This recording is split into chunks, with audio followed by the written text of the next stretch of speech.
সাবেক এমপি কালাম সাহেব, আপনারা জানেন নারায়ণগঞ্জ জেলায় বিএনপির উচ্চ পর্যায়ে যতজন নেতা আছে এর মধ্যে কালাম সাহেব আসলে ক্লিন ইমেজের একটা মানুষ।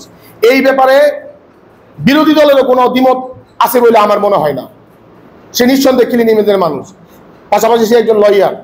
গতবারের প্রোগ্রামে তাকে দাওয়াত করে নিয়ে এসে তাকে চরমভাবে অসম্মান করা হয়েছে, এটা আমরা ধিক্কার জানাই, নিন্দা জানাই।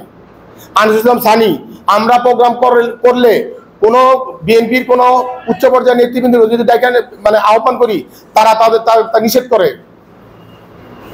করে এবং আইনজীবী থেকে ভয় দেখানো হয় যেন আমাদের প্রোগ্রামে অ্যাটেন্ড না করে। কিন্তু আল্লাহর রহমত, সাধারণ আইনজীবীদের সাপোর্ট, সাখাওয়াত হোসেন খান এবং সাখাওয়াত হোসেন খানের গং, এক কথায় সে সাখাওয়াত হোসেন খানের গং।